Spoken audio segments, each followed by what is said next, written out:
এইভাবে কিন্তু তোমরা চালের সন্দেশ বানিয়ে খেতে পারো। দেখো সামান্য কয়েকটি উপকরণ দিয়ে ঘরোয়া চাল দিয়ে আজকে এত সুন্দর সন্দেশ বানিয়েছি।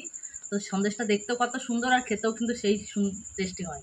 নমস্কার, রূপা কিচেনে নতুন একটি রেসিপি দেখার জন্য সবাইকে স্বাগত।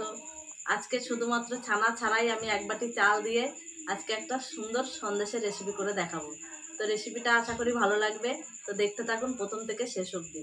তো চলুন শুরু করি আজকের রেসিপি। আজকে এই রেসিপিটি করার জন্য আমি এখানে বাড়িতে রান্না করার চাল, যেটা সেদ্ধ চাল, আমি এক বাটি চাল আগের থেকে ভালো করে ধুয়ে শুকিয়ে জল ঝরিয়ে নিয়েছি আমি। তো দেখো আমি কিন্তু এটা এমনিতেই জল দিয়ে ভালো করে ধুয়ে রেখে দিয়েছিলাম, তো এমনিতেই শুকিয়ে গেছে, ঝরঝরে হয়ে গেছে চালটা। তো এই সেদ্ধ চালটা দিয়ে আজকে আমি সন্দেশটা বানিয়ে দেখাবো। আপনারা কিন্তু চাইলে কিন্তু এখানে গোবিন্দভোগ চাল বা আতপ চাল দিয়েও করতে পারেন, খেতে কিন্তু একই রকম লাগবে। তো চলুন শুরু করি। তো এই চালটা আমি প্রথমে একটু ভেজে নেব। চালটা ভেজে নেওয়ার জন্য আমি উনুনটা ধরিয়ে নিয়েছি, কড়াই বসিয়ে দিয়েছি, কড়াইটা গরম হয়ে গেছে। এবারে কড়াইতে আমি দিয়ে দেবো এখানে 1 চামচ ঘি। আমি আজকে ঘি দিয়ে ভাজবো, এটা কিন্তু চাইলে সাদা তেল দিয়েও ভাজা যায়। এবারে ঘিটা একটু নাড়িয়ে চাড়িয়ে আমি চালগুলো এবার কড়াইতে দিয়ে দেবো।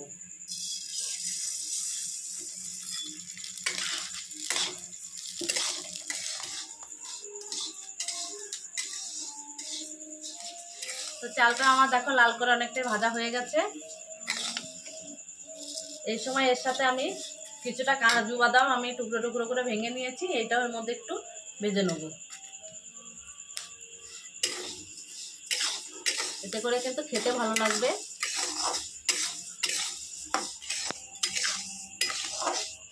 চালটা আমার অনেকটাই ভাজা হয়ে গেছে, এবার আমি নামিয়ে নেব।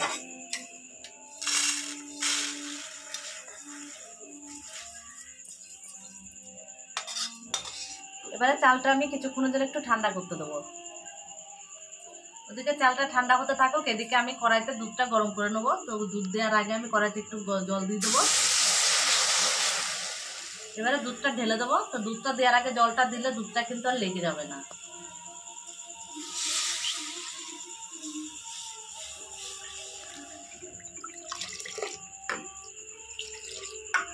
তো এখানে আমি 1 লিটার দুধ নিয়েছি। তো আপনারা কিন্তু দুধটা যখন বানাবেন তখন দুধটা কিন্তু একটু কম বেশি করে নিতে পারেন।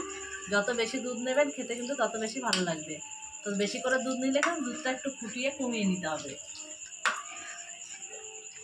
এদিকে আমার চালটাও কিন্তু ঠান্ডা হয়ে এসছে।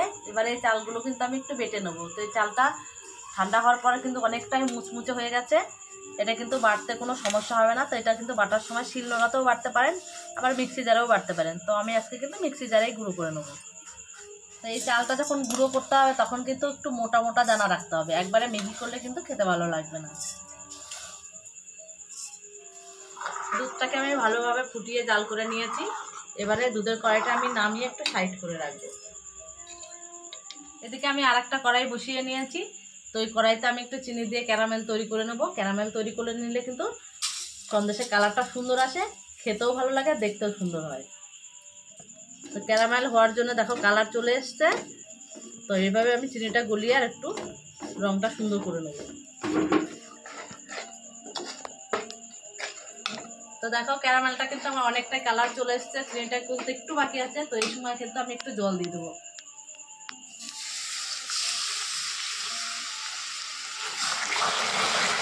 এদিকে কিন্তু আমার ক্যারামেলটা পুরোপুরি রেডি হয়ে গেছে। তো এই ক্যারামেলের মধ্যে কিন্তু আমি 1 হাতা দুধ দিয়ে আগে মিশিয়ে নেব।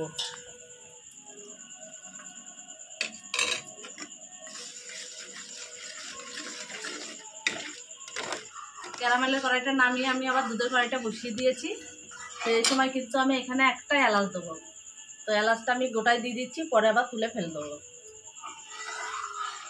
এদিকে আমি চালটাকে মিক্সিতে ভালো করে গুঁড়ো করে নিয়ে চলে এসেছি। তো এবারে এই দুধের মধ্যে অল্প অল্প করে দেবো আর নাড়তে থাকবো।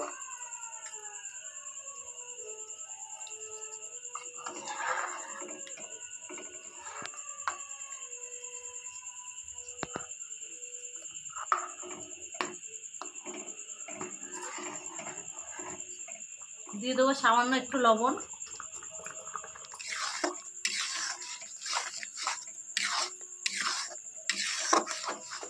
এদিকে আমার চালের গুঁড়োটা কিন্তু অনেকটাই শুকিয়ে এসছে। এবার আমি ক্যারামেলটা দিয়ে দেবো।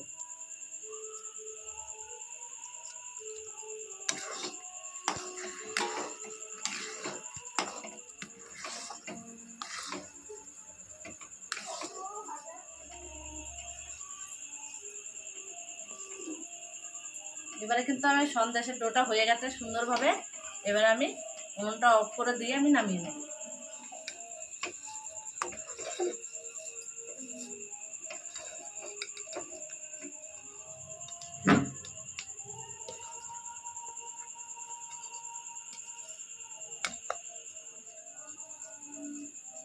একটু ঠান্ডা করে নেব, তারপর আমি এটা সেটে বসিয়ে দেবো।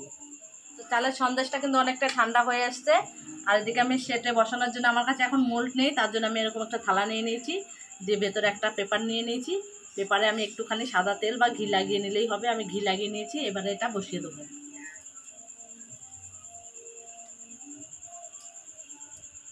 এটা কিন্তু খুব ঠান্ডা করলে হবে না, একটু কুসুম কুসুম গরম আছে, যেটা হাত শোয়া মতো। তো হাতে করে কিন্তু এটা সেট করে বসিয়ে দেওয়া যাবে। তো আমি সুন্দর করে কিন্তু সেট করে নিয়েছি। তো এইভাবে চামচ করে চেপে চেপে আমি সেট করে নিয়েছি। এবারে আমি এখানে কিছুটা কাজু বাদাম আমি কুচিয়ে রেখেছিলাম। তো এটা সুন্দর দেখতে লাগার জন্য কিন্তু এই কাজু বাদামটা উপর দিয়ে একটু ছড়িয়ে দেবো। এটা দিলেও হয়, না দিলেও হয়, দিলে দেখতে সুন্দর লাগবে আর খেতেও ভালো লাগবে। তো চামচ করে একটু চেপে চেপে আমি কাজু বাদামগুলো বসিয়ে দিয়েছি ভালো করে। এবারে এটা যদি ঢাকা দিয়ে যদি ফ্রিজ থাকে বাড়িতে, তাহলে 10 মিনিটের মতো ফ্রিজে রেখে দিলেই কিন্তু শক্ত হয়ে যাবে। আর যদি ফ্রিজের ব্যবস্থা না থাকে তাহলে আধ ঘন্টা থেকে বা 1 ঘন্টা রাখলে কিন্তু শক্ত হয়ে যাবে। তারপরে কিন্তু আবার ফিরে আসছি। আধ ঘন্টা পর ফিরে এলাম। তো দেখে নেবো এবার কেমন হয়েছে। তো দেখো অনেকটা ঠান্ডা হয়ে গেছে, ঠান্ডা হয়ে কিন্তু সাইডগুলো এমনিতে ছেড়ে চলে এসেছে। তো এবারে আমি এরকম একটা প্লেট নিয়ে এইভাবে একটু উল্টে নেবো।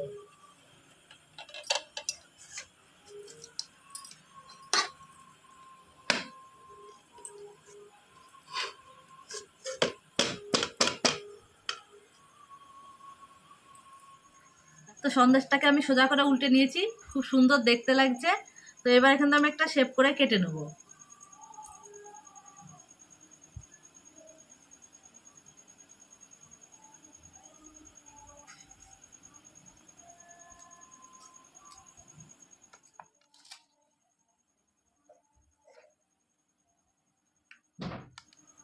তো আমি সুন্দর করে আগে কেটে নিয়েছি, এবার সাইডগুলো আমি একটু কেটে বাদ দিয়ে দেবো।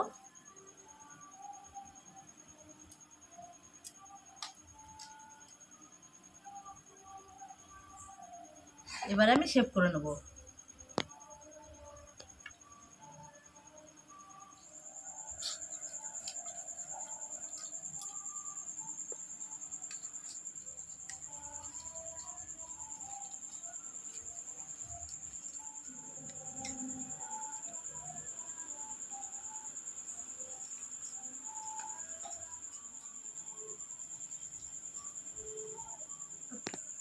এইভাবে কিন্তু তোমরা চালের সন্দেশ বানিয়ে খেতে পারো। দেখো সামান্য কয়েকটি উপকরণ দিয়ে, ঘরোয়া চাল দিয়ে আজকে এত সুন্দর সন্দেশ বানিয়েছি।